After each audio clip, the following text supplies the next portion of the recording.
thank you to all of you who have stuck it out through the day. We've got the diehards here for the final panel. We appreciate it. We have a great panel, though, so it's good for all of you who have been here. The others are going to have to go back and watch it on the webcast and on video because they're going to hear about what an excellent panel this was. I'm really happy to have with us three colleagues that are very distinguished and have a great track record of work on this topic of border security.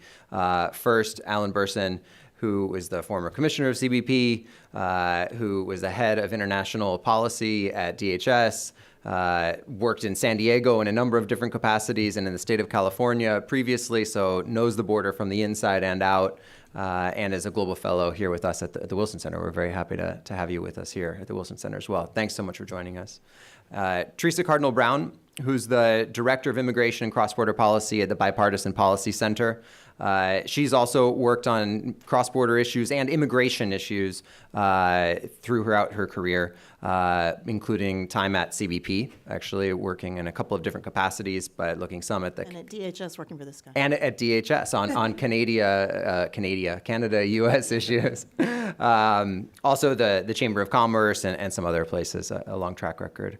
And then last but certainly not least, Brian Roberts, who's a research economist with the Institute for Defense Analysis. He's also worked inside government and out, had some time at DHS, and now through a couple different consultancies and currently at the IDA. But has really, and he'll tell us a little bit about some of this research, but in the last couple of years, really trying to quantify and understand where we're at in terms of border security, has done some of the most cutting edge work. And so we're really happy to have Brian here joining us. And I've certainly relied on his work to try to gain some understanding of how it is that we can measure and see where we're at in terms of border security. So if you all permit me, I'm gonna show a couple of things that I've been working on recently, and then let you do some presentations, some reaction, talk about some of your work as well. What I'm going to do is really just showing you some sort of preliminary look at some of the things that I'm working on in terms of some research, some sort of snippets from it, basically. It's definitely a work in progress, and I'm just going to highlight a few things. I'm going to try to make a couple of broad points in terms of how we think about and work on border security, and then present a few data points that I think might add to the discussion that we'll have as well. So with that, let me get started. I think there are a couple of different ways that we can approach this whole topic of border security, and in some ways, a couple of ways that we have approached this topic of border security over time. Thanks, Alan. I appreciate that. So the first one, which I call a race with no finish line, is in some ways what happened after 9/11, when we decided as a country that we needed more border security urgently, and we were willing to spend whatever it took to get there. And so we just started doing it as a country. I mean, and we actually did some things. It's not like all this money just, disappeared and nothing happened, or all of these changes were made and there weren't any achievements from them. There were. They may have come at a cost in terms of balancing economics, but there were some real advances. The problems are the ones that I have up there, though, with it, is that when you set up the goal as being just more border security, or if you set it up as a completely secure border, meaning that there's sort of zero crime along the border, then you're setting yourself up in a scenario where it's very difficult to measure progress, and it's very difficult to know how much money you need to get there, and it's very difficult to decide what to do with that money once you have it to get the best use out of your resources. And so it's a problematic approach in many ways. What happened over time in the post-9/11 world is that there was a shift towards this risk management approach, especially within CBP, within DHS, a change of approach in that sense. I mean, it got codified in the 2012 border security strategy, but it was an idea that has much deeper roots than just that, and really was built up and played out over time. But it begins with a recognition that you live in a world of limited resources, and so you have to decide strategically how to deploy those resources, how to utilize those resources. It requires intelligence and metrics to measure risks. You need to be able to measure risk effectively, and then you need to measure the cost of mitigating those risks. And from that, you can make decisions about whether you should spend the money, whether you should deploy certain resources to do that. requires balancing risks across different issue areas. And that's one of the things I'm going to say just a little bit more about in just a second. But too often, especially in sort of our political dialogue and in Washington, we think about the border sort of one issue at a time in sort of a myopic lens. Either we're really worried about terrorism or we're really worried about unauthorized migration, but we have a hard time thinking about all of these issues and so many more next to each other simultaneously to make good decisions about, again, how it is that you can effectively deploy resources and also respond to the dynamic nature of risks at the border, because things come and go, and there may be certain times in which you could head something off before it requires a $20 billion response if you do it on time. So there's a lot there to think about. I said that this was this new one, risk management approach, is where we've sort of headed, but there's some challenges there.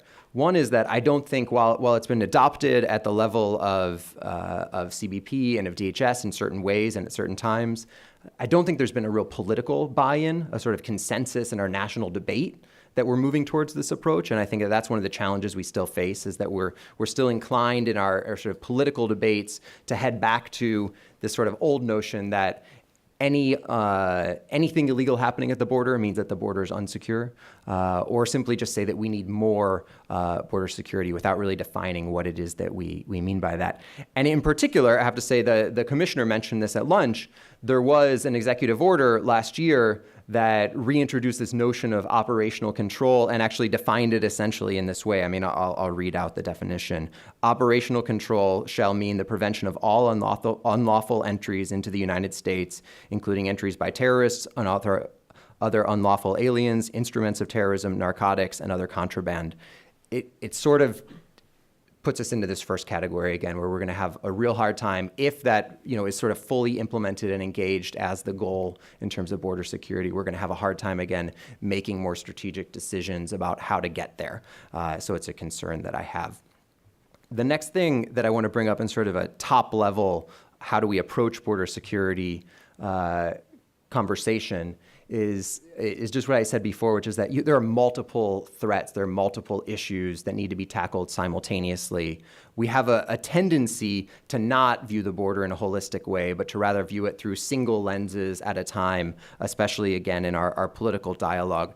I mean, everyone in this room is probably familiar with, or most people, this challenge that we had after 9/11 in a very general sense, where we did many things to try to tighten border security, but they initially very much came at a cost in terms of the economic security of the country, the sort of the efficiency with which we were able to move things through the ports of entry. It wasn't until we took a more comprehensive, holistic view of those challenges, of the management of our ports of entry, and we sort of said, we need to set goals, we need to have a mission that's defined as both providing security and facilitating trade and travel, that we began to find ways to be more creative. And actually, it turns out once we set those goals side by side, it was actually possible to implement strategies that would simultaneously promote both security and efficiency at our ports of entry. And so that's the kind of thinking that we need. I mean, another sort of way to think about that, or another sort of example of that in terms of resource allocation decisions, can be seen in terms of immigration and the way that that's been approached at the border recently. I mean, again, I'd say too often we take border security as a term in our political dialogue to mean immigration enforcement, and really in recent years, I think that's been what's driving a lot of the debate around border security. Immigration enforcement is an issue that can drive elections and national politics, so it can demand big solutions. It can demand a lot of resources. And the wall is, of course, a great manifestation of this. It's conceptually designed to prevent unauthorized immigration. Whether it will help in doing that is a sort of a separate question. But even if the wall is driven by immigration concerns, we really need to ask whether, in terms of all the aspects of border security, it represents the best utilization of resources, right? That would be the risk management approach applied to the current dialogue. So what about drugs, for example? We've heard that a wall would help mitigate the opioid epidemic by blocking heroin trafficking. But as we heard from the commissioner just a few minutes ago, most of the hard drugs coming into the United States come in through our ports of entry, not through the spaces between our ports of entry. And so it probably isn't the best way to tackle that. in terms of the strategy. So we need to think about our spending through this lens of how can we get the most ROI, how can we get the most bang for our buck in terms of security if those are the goals that we're out there to prevent. And we need to think across these areas how it is that there could be unforeseen consequences of actions, or how it is that adding resources to one bucket takes them away from other buckets, and how that will impact border security. And so now I'm just going to jump ahead and try to present a few sort of data points, things, some of which are just sort of very general public data, but I think will help ground our conversation, and a couple of newer things that we've been looking at. So on this one, there's just sort of some very basic things that a lot of you have probably heard before. But there's, of course, been a major increase in resources for Border Patrol really through the 1990s, and then again through the first decade of the 2000s. Part of that was needed, it was necessary, but part of it was also a result of that resource-based approach to border security rather than this risk management approach that I'm talking about. A second thing that this shows here, the lines are pretty hard to distinguish, so I'm not being clear. The line going up, that's spending, right? The line going all the way down, that's Mexican, unauthorized those are apprehensions of Mexicans at the U.S. southwest border, right? So a huge trend, a huge change in the unauthorized immigration landscape has been this massive decline of Mexicans trying to sneak across the border into the United States. At the same time, Central Americans, which is this, a still much smaller number of folks, have increased significantly in recent years to the point that we actually have now fewer Mexicans and a greater proportion, more than 50% of those apprehended at the border are Central Americans. So I think that's just important framing of a conversation. We then recently have looked at some survey data. It all comes from COLEF, from the Colegio de la Frontera Norte. They go and do surveys of migrants that have been, they do a lot of different sort of surveys of migrants, but the specific ones that we're looking at here are of migrants that have been returned to their home countries by U.S. authorities, whether they're from Central America or from Mexico. And just a couple things that we see here essentially is that Mexican migrants that have been returned to their home country are now much less likely, in recent years, much less likely to say that they plan to return to the United States than previously was the case. So it was, in the range of about 10% who said they were never going to return to the United States a decade ago. Now we're moving up to about 50% saying they have no intention of returning to the United States. That's a really massive shift. Part of that has to do with, actual border security measures. One of the big things that happened during this time period is what's called consequence delivery. So shifting away from voluntary return, just dropping people off on the other side of the border, and using things like more formal removal orders, actually taking people to immigration court, et cetera. That was one big shift. But also at the same time, there are other big factors going on in terms of the U.S. economy. Demographics in Mexico have been slowly shifting in terms of the number of folks entering the workforce every year. There's a lot of stuff happening there that's leading to these changes, but clearly it's a massive change. The red line, the data doesn't go back as far, but the one that stays up high is Central American migrants who have been returned to Central America. One really important thing there is just that line is not moving. Right? There's no big shift. There's no big trend towards greater deterrence there. Another one, though, of course, that you notice is just that it's a lot higher. So, Central America being further away from the United States has sort of a different natural rate of deterrence, you could say, when people are returned to their home country. But I think the really basic conclusion from this is just that these are two very different populations, and they respond to border security policy, border security measures in very different ways. And if we don't take that into account as we're designing border security policy, we're not going to get the results that we expect. We can't just look back on the past and say what worked then for one population and have an expectation that it's going to change things for a very different population with different drivers and a different geography that changes the way that border security plays out. Finally, I'm going to switch now to just talk for a second about, as you'll notice, I'm leaving several of those issues that I said are important to border security out, but this is just in the interest of starting a conversation. Talk a bit about drug trafficking and seizures of drugs. What I don't have on here is marijuana. Marijuana seizures have gone down as U.S. states have experimented with legalization of marijuana. But what's gone way up over in recent years has been heroin. and also methamphetamine. These are both, big issues that have arisen. And most recently, fentanyl, which I don't have on this graph because there's just not enough data to look at in sort of a long-term view. But it's a big issue. And so to try to add a little more detail to some of the publicly available stats, we actually undertook a small data gathering exercise this past year to understand what was happening with drug trafficking. And so what we did is we just reviewed all of CBP's local media releases related to drug seizures throughout 2017. So we reviewed 1,700 media releases.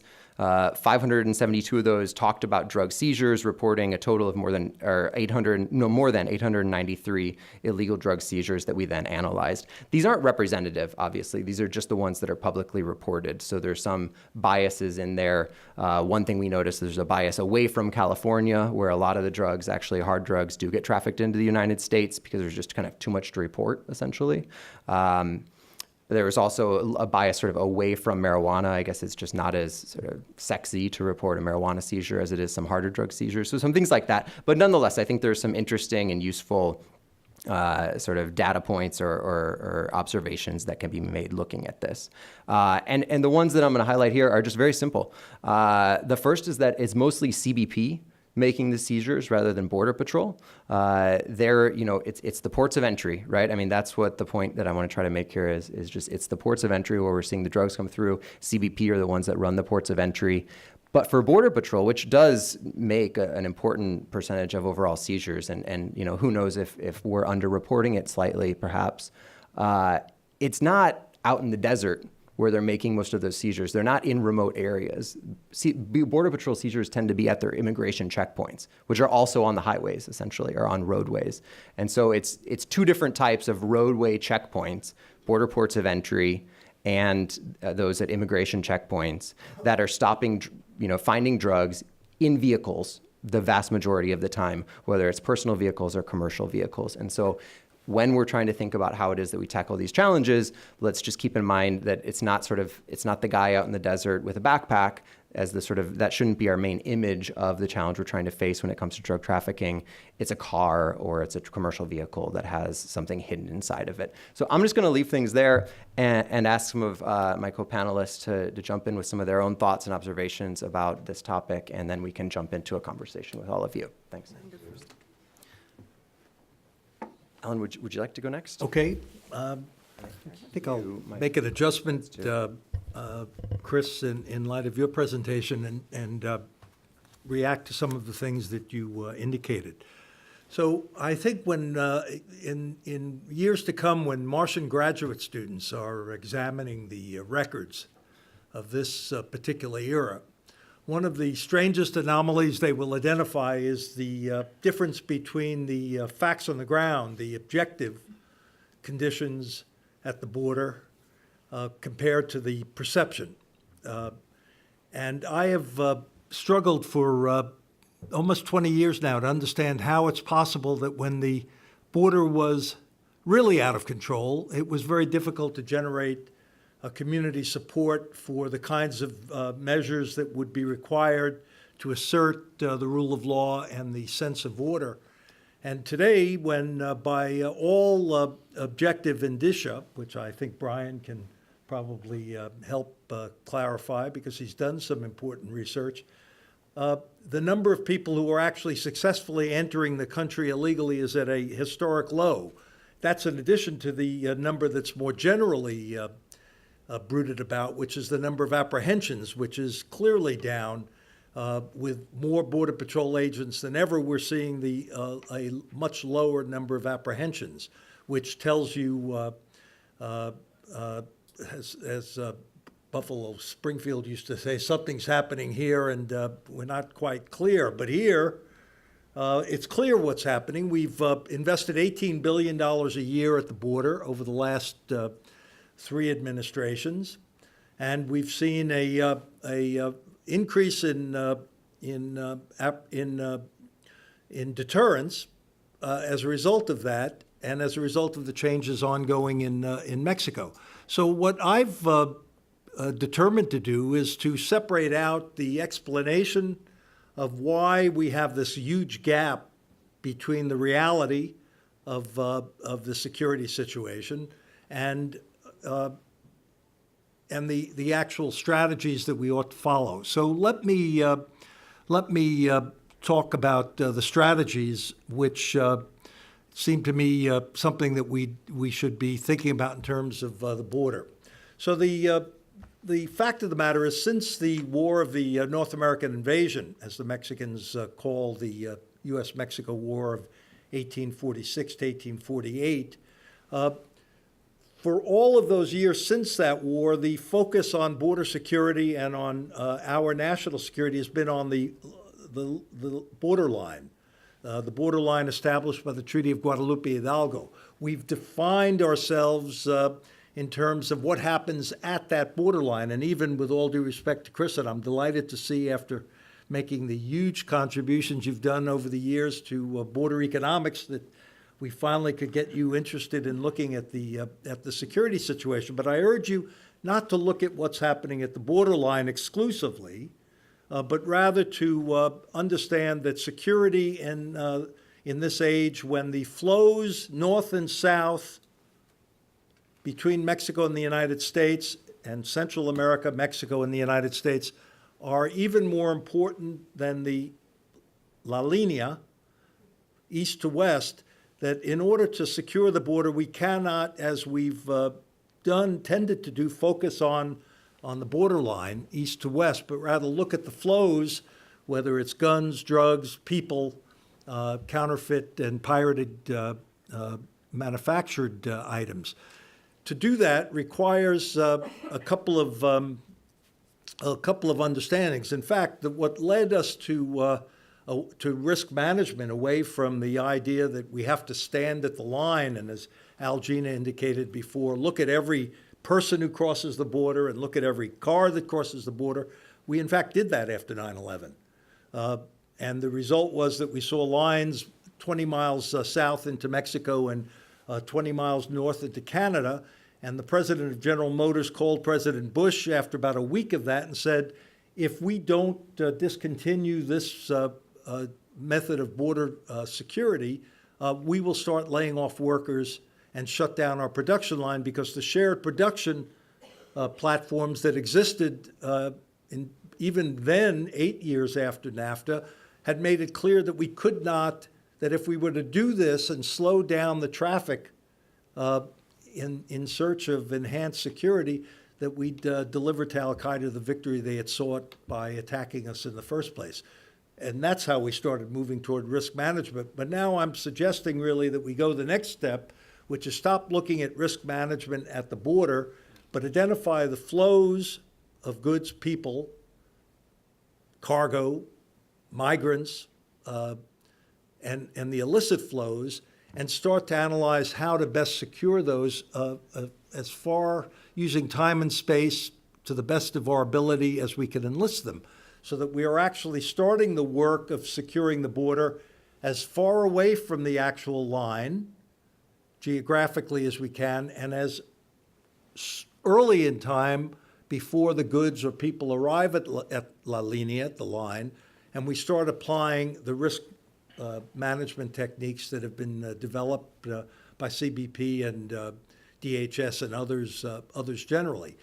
And that we start to look at security in a new way, in a way that takes into account the evolving threats, that recognizes in a global world what's happening at the border is the last line of defense, not the first line of defense. For most of history, we've tended to see La Linea as being the place where we put our armies to defend against invasion. But in a global world where technology has so created flows that are instantaneous and continuous, it's self-defeating to think you can wait until it arrives before you start your defense. So there are three methods that I would commend to us to think about in terms of defending and securing not just the borderline, but securing the flows of goods and people toward the borderline, which is what constitutes the contemporary border. The first way is to recognize what used to be called pushing out the borders, but that always struck me as more than vaguely imperialistic. So I don't like the term, although it's one that's in use. Rather, I'd adopt a term that Dave Dinello first used at the Brookings Institute. He said, let's externalize the border. And by that, we mean all of the programs that DHS, particularly CBP, uses to put its officers away from the borderline and to secure the flow of goods and people by being involved in foreign countries. And this is everything from pre-clearance in Canada to the Container Security Initiative in Asia, to the visa security program of ICE in the embassies abroad. Do your work and secure the flows before they get to the line. Externalize the borders. And CBP, actually DHS generally, in something that's not typically known, has the third largest civilian FTE or footprint abroad of any U.S. agency. State Department first, CIA second, DHS is actually the third, with the third largest number of officers operating abroad. The problem, we are actually externalizing our borders, but we're not doing it with the coherence of a strategy that we ought to be. The second is to recognize that you cannot manage the border unilaterally. That in fact, we cannot manage the flows north and south without having the relationship with Mexico that we've developed over the past 20 years. And for all of the rhetoric and all of the talk with Canada and with Mexico, I submit to you that we haven't broken away from NAFTA. We haven't taken a left turn away from this, except rhetorically, and while that's doing harm to be sure, the facts on the ground will keep us from walking away, because you cannot manage the U.S.-Mexican border without cooperating with Mexico. Cannot do it successfully. And in fact, the Mexican government is now starting to react to this kind of rhetoric of zero tolerance and operating as though one illegal entry is a crime against humanity. They're starting to react. And for the first time, even though they have warned us that they would do this, they're starting to slow down security programs. Part of this, I submit to you, is the hiatus of electoral politics in Mexico, so that in this period there would be very little going on in terms of new initiatives. But they are slowing down the security initiatives that it took many diplomats and DHS employees years to build up.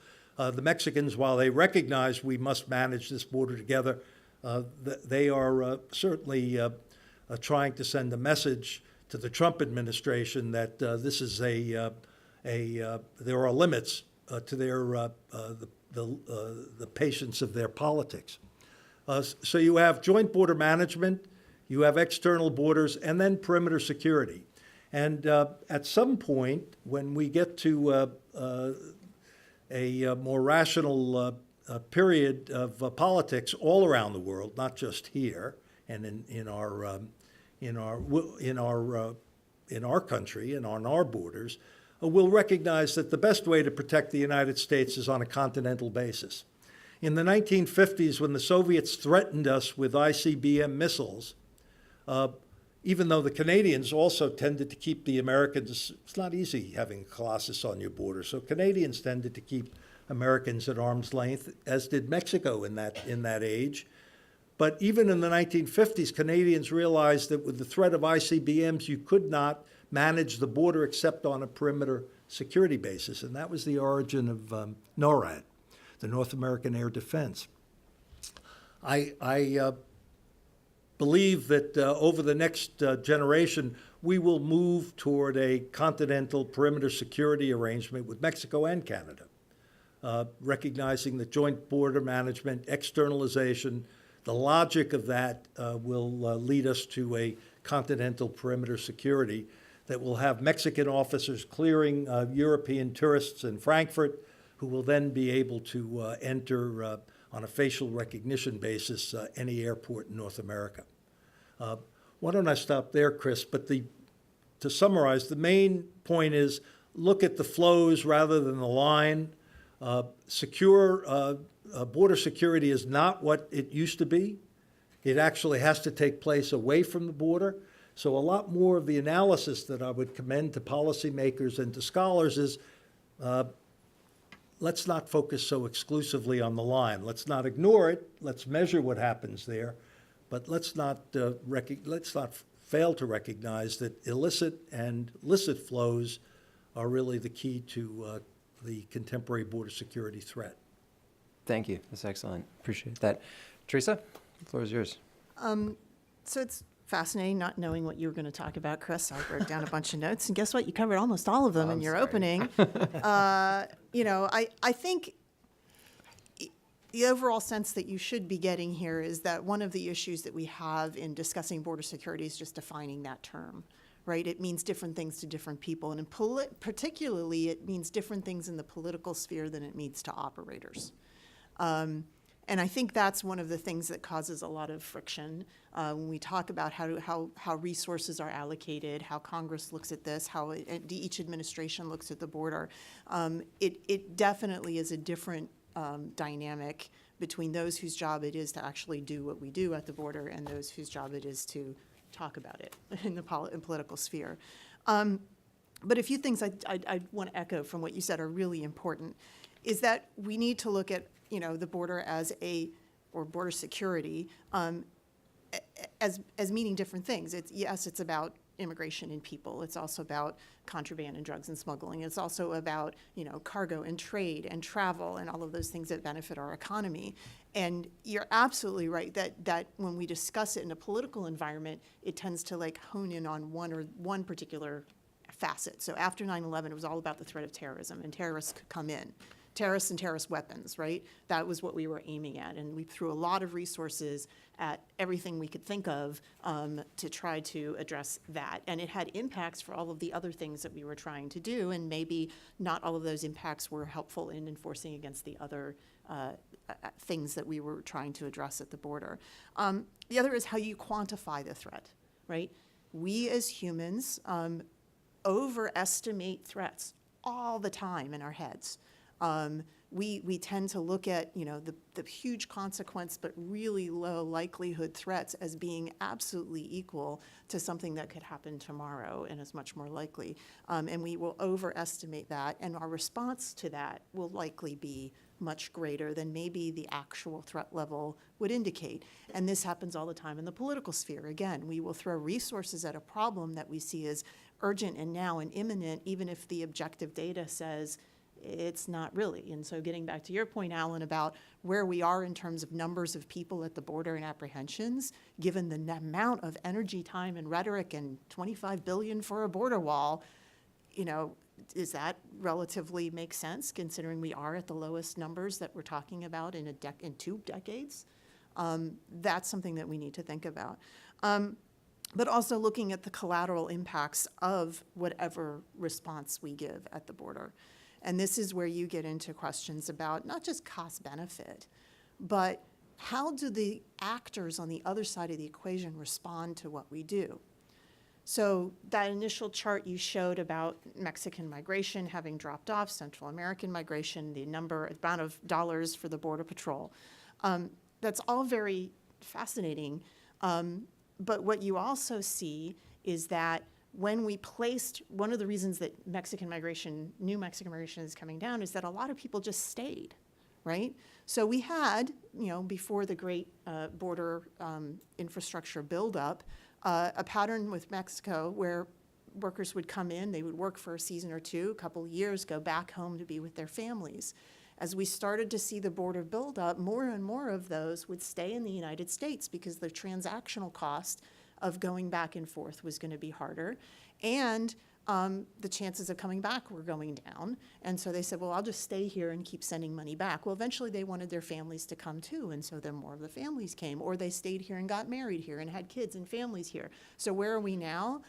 Of the undocumented population in the United States, 60% of them have been here 20 years or more, right? These are not new migrants. The stock of undocumented immigrants residing in the United States has been pretty steady for the last 7 or 8 years. It's not growing, and most of them have been here for a very long time. So that's a fundamental change also that's reflected. The behavior changed in response.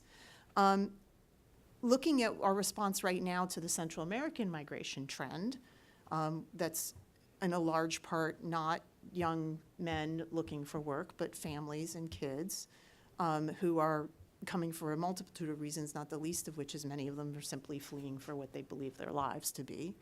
You know, our response to that is that proportional to what we're talking about, right? So this administration has decided that the way to deter this group of people is to just frankly be really, really, really harsh. And the hopes that the harshness that we can implant on these people when they arrive will be greater than what they seek to leave. Well, that's an interesting calculation. At what point do we as the United States say that these things that we are trying to do to make their lives miserable arriving is worse than the misery they're leaving? You know, how does that comport with our own values, and will that create its own pushback or differences? The other things that have happened is we made it difficult to cross the border. What used to be a mom and pop operation of families basically working on their own to try to get their families across, or local little family members who'd be the coyotes who would help people across the border, is now a multi-million-dollar criminal enterprise that is fighting for share. So one of the reasons why we may be seeing more Central American migration is that as the demand for Mexico to migrate to the United States decreased, these smuggling organizations were looking for new clients. And so they started looking south.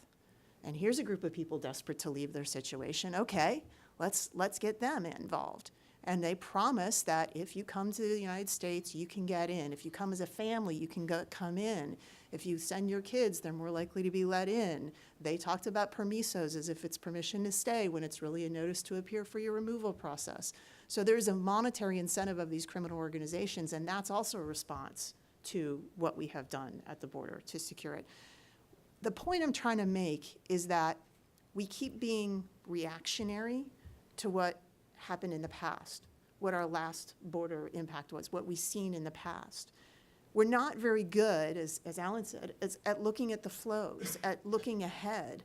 What are the trends and what's changing? How has what we've done in the past impacted where we are now? And what would it really take to address this new group of people? The same responses that we may have had that helped, reduce Mexican migration may not work with this group of new migrants. It may be a completely different response we need to look at. The other thing is that we respond after it's a crisis, right? If you talk to CBP on the border, they knew that Central American families and kids were starting to creep up in 2012, 2013. Only in 2014 did it suddenly break a tripwire somewhere. The White House knew, the press caught a hold of it, and now suddenly it's a crisis, it's a border crisis. Well, it'd been going up for a long time. They've been dealing with it for a while. And yet somehow the whole apparatus of government did not turn in a major way to do a coordinated response until after it was already overwhelming the systems. We do not have and have never built into our immigration processes surge capacity. So we're always behind the 8 ball in trying to find out, how do we manage this flow of people? How do we ensure that we are adequately screening people for trafficking and asylum claims while having meaningful due process and removing people who don't deserve to stay in a rapid way? We don't have a process that does that. So what have we done? We've front-loaded the process at the border in an effort to try to deter more people from coming into the system, rather than investing resources in the back end so the system can continue to process everybody who comes quickly through. And again, whether or not that's going to work and how much collateral we do by doing that, is that where we want to be? So I think that's where the pushback is going to be. Lastly, I would just say that when we talk about border security, the difference between, sort of the politics and the operational that you identified, Chris, is absolutely real. The politics of border security favor a crisis, right? If you're a politician and you're running for office and you're trying to get the public to vote for you, the stronger message is, we have a problem and I'm going to fix it, not, I'm going to continue to well manage the system, right? Like, that's just not That's just not a message that's politically activating for people. And so there is a political incentive to always have a crisis, to say, I'm going to come in and solve. The other guy caused the crisis, and I'm going to come in and solve it. And that's true on both sides of the aisle. And that definitely impacts the way that Congress looks at these issues, the way resources flow to these issues, and the way the public thinks about these issues. As Alan said, there's a huge disconnect between what the data say and what the public perceives, in part because of the way of the politics to kind of keep creating a public crisis. And I think, the last thing I would say is, instead of focusing only on, what we do in response to this, as Alan said, look at the flow. If we want to address what's causing people to come to the United States, first of all, I kind of agree with Ronald Reagan that the fact that people want to come to the United States should be a point of pride for us, that we still remain that place where everybody wants to come and try to meet their dreams. That's wonderful. That's who we are. That's great. But because of that, the idea that we'll ever get to that full operational control, nobody will ever try to come in, we're never not going to be America, right? We're never not going to be that dream. So we do need to think about, how do we make it so that it's not such an imperative that people come to the United States. We want people to come for their own reasons, but the imperative that's driving people, that's about what's going on in their countries of origin. That's about the quality of life there, the criminal justice system. A lot of people like to poo-poo foreign aid. But if you want to address the root causes of a lot of this stuff, we have to look at where people are coming from and what's drawing them here, or what's driving them out, because it's a twofold equation. It's not just what we call the pull factors of why people want to come to the United States. It's what's pushing them. And if we want to manage the flow of immigration and migration in the United States, we need to look at both sides of that equation, because overemphasizing one and not addressing the other is either not likely to solve the problem, it's not likely to make a measurable dent in how we're dealing with the flow at the border, but also may lead us to doing things that, frankly, I think are rather out of our American nature to do in trying to respond to it. So with that, I will stop and pass it over to Brian. Thanks so much, Theresa. Brian? Well, I'm the last, so I have about 10% of what I was originally going to say that hasn't already been said, but I'll go ahead. I apologize, I'm going to be partially speaking with you and partially reading from a prepared statement. So I've been analyzing immigration and border issues since 2007, when I watched the effort to pass comprehensive immigration reform at that time fail. And one lesson I took from that experience is that border security needs to be strengthened, and there would have to be a credible communication to Congress and the public about the level of border security and what the result of that strengthening was. So for the past decade, I have worked with John Whitley, Ted Alden, and other researchers to define and quantify border security outcomes. We've argued that for all major border security areas, all of the threats that have been mentioned today already, the key strategic measure is the number of successful illegal entries, whether of unauthorized migrants, illegal drugs, goods violating U.S. trade laws, or potential terrorists. It's the rate at which U.S. laws are broken that must be the fundamental core measure for law enforcement organizations. We've also argued that measures of key program outputs impacting the rate of illegal entry must also be measured. That includes the probability of apprehension, which is the chance on average that somebody attempting illegal entry will be caught. For people attempting illegal entry, it also includes the rate of what we call at-the-border deterrence, where the chance that someone who is caught and returned to their home country doesn't try again. And Chris has put up a graph there. I like to think I'm probably the first person who ever created that graph back in 2015, and I'll never forget the moment when I saw that. I can talk about that later.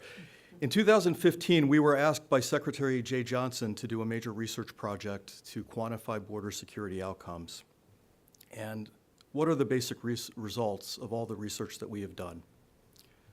First, successful illegal entry of people across the U.S. Mexico border who are trying to evade law enforcement has fallen by roughly 90% from 2005 to 2015. This has been driven by a remarkable increase in the level of at-the-border deterrence, which was primarily driven by the increased imposition of consequences, which happened while Commissioner Bersin was Commissioner of CBP, and the monetary cost of attempting illegal entry, mainly payments to smugglers, which itself was primarily driven by the increase in border hardening with agents, tactical infrastructure, and technology. Point two, the probability of apprehension has risen somewhat in the same period and is now roughly about 60%. There has been a great deal of controversy over the probability of apprehension, how to measure it, and what its true value is. What I've come to realize is that this controversy is simply misplaced. And I say that having written an article in 2011 in Foreign Affairs with Ted Alden where we said that's the measure we have to concentrate on. I didn't understand the nature of border enforcement when we wrote that article fully. The ultimate goal of border enforcement is to create deterrence, and that is what we need to measure. The dramatic fall in successful illegal entries indicates an enormous rise in deterrence, and the probability of apprehension is only one factor affecting deterrence.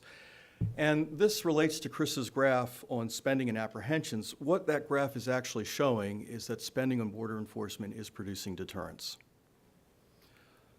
Okay, point three, sorry. Border enforcement intensification is the reason why the flow of Mexican nationals coming illegally to the U.S. did not rebound when the U.S. economy started recovering after the 2008 recession. For the first time, the link between the U.S. business cycle and Mexican illegal immigration into the U.S. has been broken, and this is due to enforcement. Point four, successful, and that comes out of rigorous quantitative analysis. Point four, successful illegal entries have fallen by 90%, both between the ports of entry and at the ports of entry.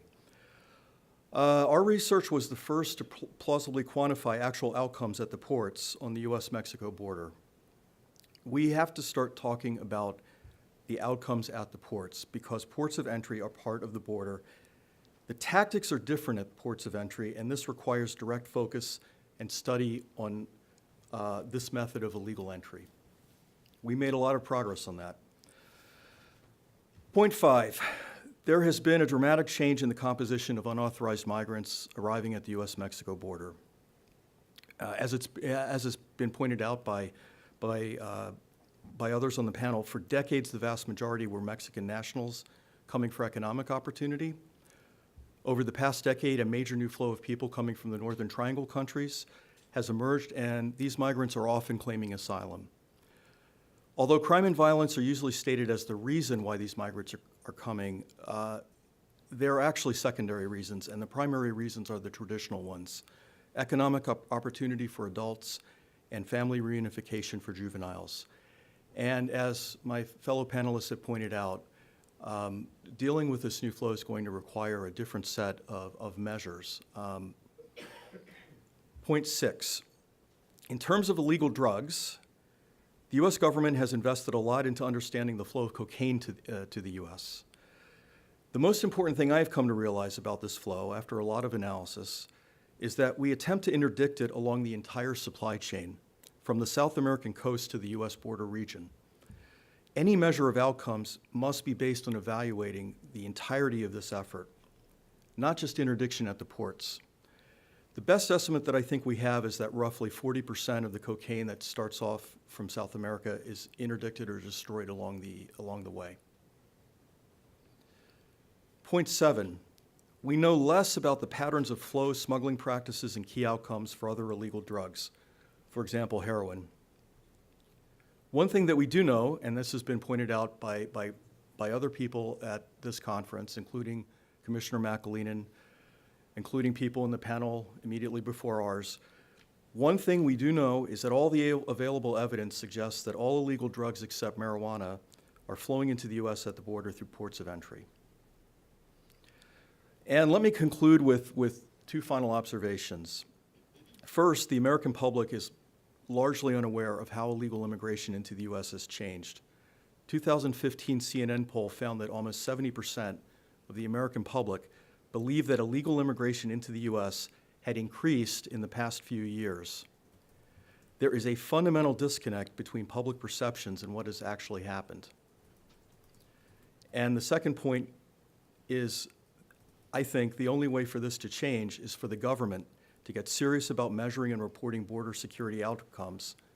For the government to be believed, this will require credibility, which requires a deep commitment to rigor, transparency, and objectivity. Some progress has been made, but we're still not there yet. Thank you. Thanks very much, Brian. I think in the interest of time, let's just turn it right to the audience if you all have questions. I know I have several, but Eric Olson from the Wilson Center, looks like you have one. Yeah, I have several too, but I'll try to be disciplined. Last time I looked, the major cities on the U.S. side of the border were some of the safest in the country. I think San Diego, Tucson, El Paso have really low homicide rates. Mm-hmm. So some of my question is, are we thinking about this kind of from just a U.S. perspective? You know, let's keep everything out, and we're not thinking so much about the security on the other side of the border.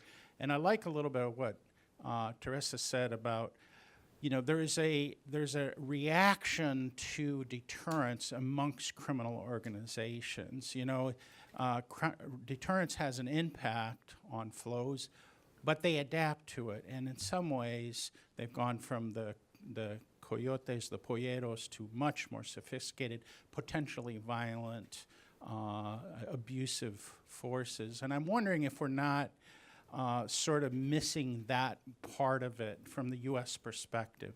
What is it that we can do to help Mexico be more secure? This might be related to what Alan was saying, too, about externalizing the border. What is it that we're doing that makes Mexico more safe?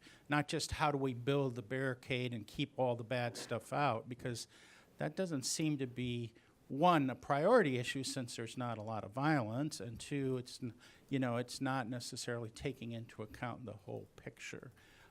So that's one. And then I just wanted to come back to one thing you said, and not to necessarily disagree with you on the last part, but I thought I heard you say that the decline in Mexican, undocumented or illegal migration was related primarily or solely to deterrence. And maybe I got that wrong, but that's a little bit surprising to me in a way, because we've also talked about demographic changes in Mexico being a factor, economic changes in Mexico. So how can you say it so categorically at that level? And what would that mean about Central Americans? Because they face even more deterrence on the southern border of Mexico. Why are their numbers still going up when they're facing the same deterrence on the U.S. border and even more on the southern border? It didn't quite compute for me, so I'd like to hear more. Thanks, Eric. Who wants to take a first swing? Can you talk about working with Mexico? Well, let me actually take on the second part, because I think the Mexican security situation is primarily actually an issue for Mexicans. We can clearly be of greater assistance, as we have been over the last years. But let me address the issue of why is Central Americans coming in such great numbers? And I think, Eric, to the extent you're giving Brian a chance to say that conditions in Mexico have affected the flow, I think he's not going to argue too much with that. But deterrence has actually also been a fact that we have 22,000 Border Patrol agents, 19,000 of whom have been delivering consequences on the southern border. But the Central American issue is really I think a consequence, not a consequence, it's a result of the fact that unlike when the Puritans came over in boats in the 17th century, and it take months to cross the ocean, people report back to their communities the same day on the cell phone as to whether or not what kind of a situation they had in terms of crossing and traveling up from Central America.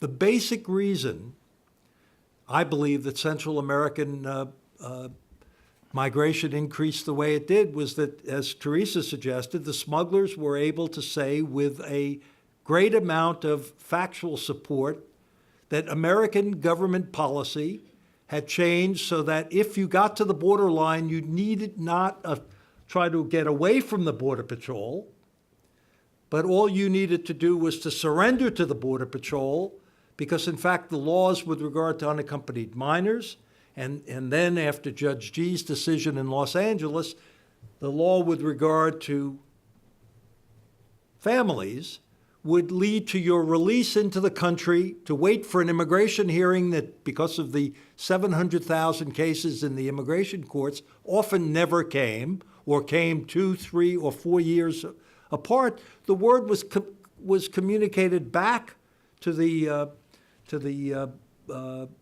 sending countries, to the communities that said, by smugglers for the most part, that said, you will get into the country.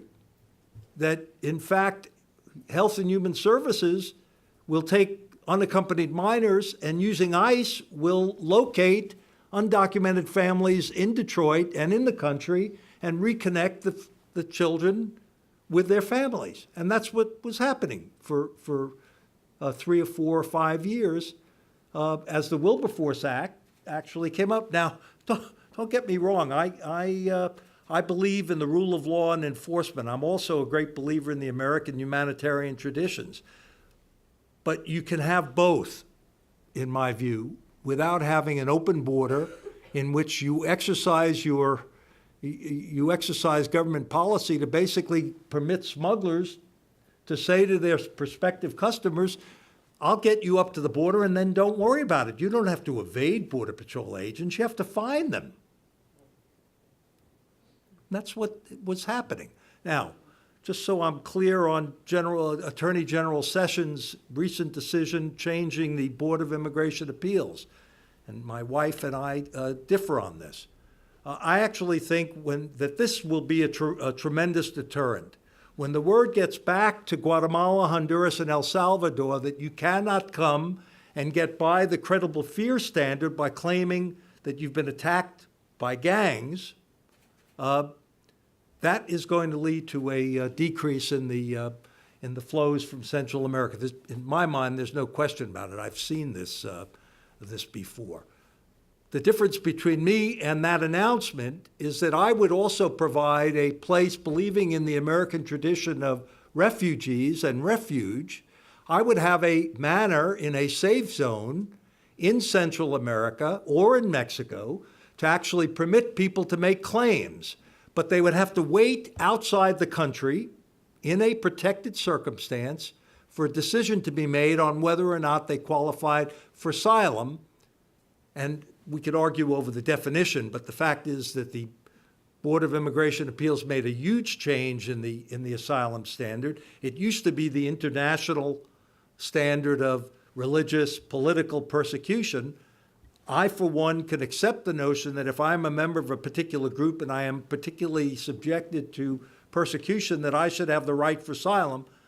But the fact is, where I claim it, how I claim it, is a critical measure that we frankly have not attended to well. And I believe that as the Trump Sessions policy will succeed in what it's attempting to accomplish, but it will do so at the expense of our values. But I think we could have both our values and deterrence by having a way to apply for asylum outside the United States in a first or third safe country context. But we haven't done that. But frankly, the Central American migration was a function not of escaping Border Patrol or evading Border Patrol. Right. It was actually linking into government policy that permitted you to come into the country. The credible fear standard to get you by the first hurdle is a very low one. And then you get into the country, and because the immigration court is conspicuous by its absence, through no fault of the immigration judges, you'd actually have people spending, if they ever came back to the hearings, which many did not, you'd have people get into the country. And in effect, people were coming into the country, and that's the word that was being spread by the smugglers. But I would have much preferred, if we were going to operate that way, I would much rather go to Honduras, find 20,000 people who are genuinely in danger of their lives, and bring them to the United States, rather than doing what we did, which was let smugglers actually take people through very dangerous journeys to get to the borderline and actually then seek out U.S. agents to surrender to. So, Put me down as undecided on yeah, that. if I just want to respond a little bit to that. I mean, the laws that were passed in 2008 and the tradition in the United States has to sort of been, if you will, a little bit over liberal in our asylum and protection laws, because the view was it was worse to send one person back to die somewhere because we weren't able to give them protection than to mistakenly allow people in. That was and has been taken advantage of. That's clear. I mean, we know that for a fact. My concern is that in trying to correct that, we overcorrect it the other way. And, you know, finding that right balance is always hard. I would prefer personally to, as I said, let's quadruple the number of immigration judges. Let's get them down to the border so that people can have a hearing that can look at whether or not their claims are legitimate and they can and whether they're eligible for protection, and have that decided very quickly within the matter of a couple of weeks, or maybe a month or two, and then they're either granted the claim and they can live in the United States and they don't have to worry about coming back for a hearing, and we don't have to worry about detaining them forever to make sure they come back for a hearing or whatever else it might do, or they're sent back home, and that would also send a message. Instead, we're flipping the script and trying to say, don't bother coming, you won't get it, which may deter people who really could. And I think we just need to think about that, again, collateral consequences of over-responding in the opposite direction. We need to figure out how we do both, and that's why, again, look both upstream and downstream here at what we can do. Alan's right. I mean, the last administration had a Central American minors program where State Department was in Central America looking at children who might have claims in the United States and trying to adjudicate it there as a way of preventing them from coming to the United States. It was tiny. It didn't do a lot, but it symbolically mattered a lot. And this administration took it back and said, we're not even going to try to do that. We're going to place all of our bets on, tripling down on enforcement at the border and closing off avenues for asylum, closing off the so-called loopholes. And again, my fear is that we swing the pendulum a little too far the other way. Go ahead, Brad. Well, let me first address the issue of the issue of deterrence. Deterrence is simply a fall in the number of successful illegal entries that's brought about by law enforcement intensification. And I have a paper in the Cato Journal which goes into the analysis that I use as justification for what I said.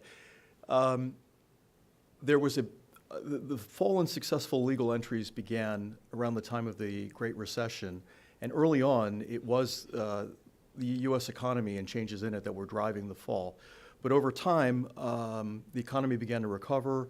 There were a lot of openings in low-skilled jobs, and historical examples that would have caused a rebound in the inflow of Mexican nationals. It didn't happen. And the regression analysis that we did and the counterfactual simulations we did suggest that by 2015, basically, you don't see any recovery in the migration, and that's entirely due by 2015 to the ramp up of enforcement. And I think that's a pretty sound finding. So there was no change in the demography of Mexico that would have affected that? So if you have a look at the Cato paper, the nature of the analysis that we does controls for the demographic change. And by the way, demographic changes tend to play out at a longer time scale, but we're still controlling for that in the analysis because of technicalities that I think people would be a little bit bored here by. But it has to do with survey weights. We're using the Mexican Inouye household survey, And it's controlling for demographic shifts that took place from 2008, say, to 2015. Okay, in terms of the asylum flow from the Northern Triangle countries, I would only add, I fully agree with what you have said. I would only add that the thing that I've recently learned about, which I think also needs to be factored in, is in 2011, in May of 2011, Mexico actually did its version of comprehensive immigration reform. It passed a new immigration law that really liberalized the immigration environment in Mexico. It began earlier. In 2008, Mexico decriminalized being unlawfully present in Mexico. Prior to 2008, it was a criminal act to be unlawfully present, and you could be jailed for up to 10 years. That was eliminated in 2008, and then there was a big change in the basic immigration law, which basically seems to have made things like smuggling operations significantly easier. And the surge began, the very earliest moments of the surge was late 2011.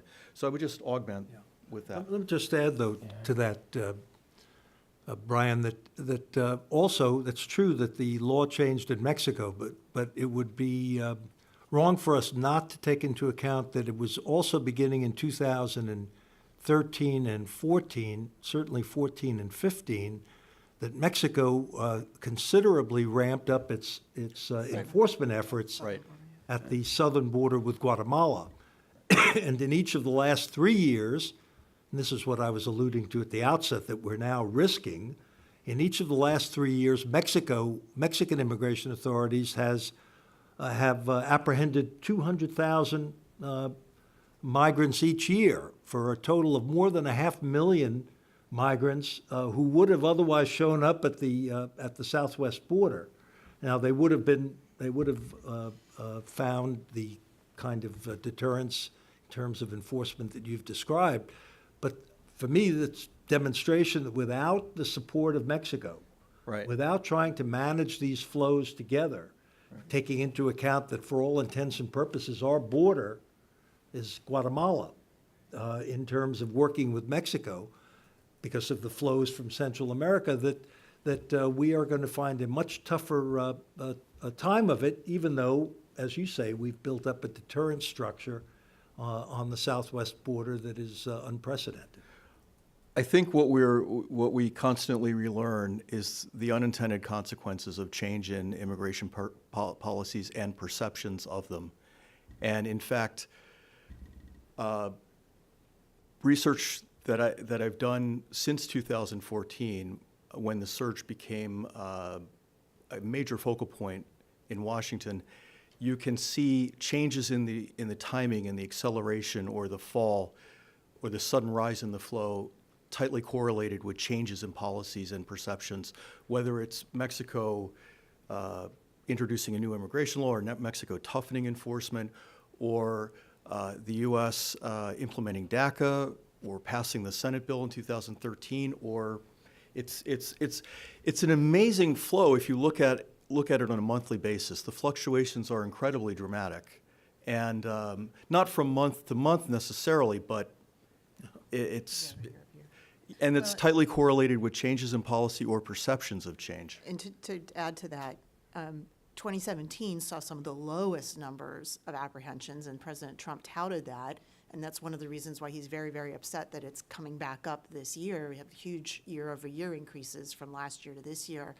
But it's actually returning to where it's been normally or approximately average for most of the last 7 or 8 years.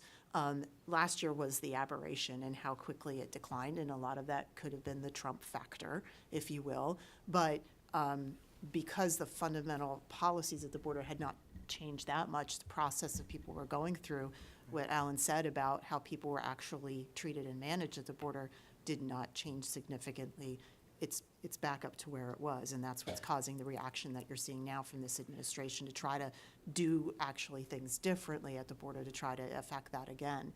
But again, we kind of look at what's the consequence of this going to be. Is it going to simply be that, more people are staying? Is it going to be that Mexico is going to be doing more at its southern border? And, you know, I think we just have to, you know, again, think beyond just the line, think about the whole flows and the whole process from beginning to end of how we're doing things. So that was obviously a very provocative question that Eric asked because it set off a whole round of discussion. We've essentially run out of time, so we need to conclude the panel. I have a bunch of things I'm thinking about as we're saying this as well. But I just want to thank each of our panelists. We had a great discussion, and it couldn't have happened without all of you. Thank you to everyone out here for joining. Is Britton? Yeah. So come on up and help us conclude the conference, Britton. Thank you so much, and thanks again to the partnership of BTA on this event. What a wealth of information today. Wow, it's a lot to take in and to think about in the times that we're in. On behalf of the Border Trade Alliance, I want to thank the great team at Woodrow Wilson's Center Mexico Institute for their outstanding work in partnering with the BTA for our 5th annual conference, examining how we can build a competitive U.S. Mexico border. Duncan, I think, is back there. I saw him earlier. Duncan Wood and Chris Wilson, y'all's work is fantastic, and thank you for all that you do. We're also grateful for the sponsors for this event, which include Warner Enterprises, Ambassador Bridge. Stan was here and testified, or not testified, but was on the panel just before. And Constellation Brands, SMB Infrastructure, and CT Strategies. Thank you all. And I also want to thank our chair, Paola. You've been a great leader for the BTA this year and will continue, and we certainly appreciate your support. All of us here find ourselves in a critical juncture as we seek to modernize NAFTAs for today's trade environment and economy. The BTA remains focused and engaged to ensure that the next generation NAFTA recognizes the critical role of our shared border and acknowledges their unique needs. Let's continue to work together to shape a pro-border NAFTA that builds on the success of these past 25 years and positions North America for an even greater next 25 years. I'd like to also let y'all know, make you aware that the BTA, U.S. BTA and the U.S. Mexico BTA are partnering together again, and we have our conference in Mexico City on August 30th and 31st. We're hoping to take a delegation of, or we are taking a delegation of U.S. Congressional members and dignitaries. We'll also have the Mexican dignitaries and their sponsorships opportunities, and we invite you to participate with us. Thank you again to the Wilson Center's Mexico Institute, to our speakers, to our sponsors, and all of you for making the time to be here. We'll continue to work together and hopefully make progress. Thanks so much.